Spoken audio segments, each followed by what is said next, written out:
من قلة الخيل شدوا عالكلاب سروج، مثل سامعة بس ما تعرف قصته. ابقى وياي واسمعها. يسولفون عن أمير قبيلة كلش غني كان يهتم بالخيول ويدرب الفرسان اللي تمتطيه. راحت أيام جت أيام هالقبيلة هاي صابها القهر وكثرت عليها الغزوات. الخيول انقرضت والفرسان قلت. زين الناس تريد صورة هيبة وقوة تتفخر بيها بين القبائل. شي يسوون؟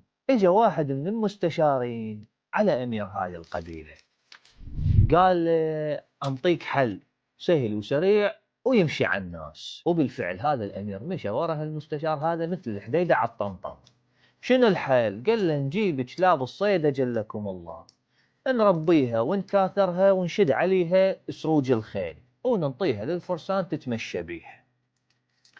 وبالفعل جابوا الكلاب وكبروها وداروها وكاثروها وشدوا عليها السروج وانطوها للفرسان تتمشى بيها بين القبيل. الناس ما مشى عليها الموضوع. ليش؟ لأن الكلب عمره ما يصير حصان ولا اللي عليه يصير فارس. ومن ذاك الوقت صار مثل يضرب إذا رادوا يبدلون الأصيل بالتقليد ويلبسوا ثوب الهيبة وتعيشون والسلام.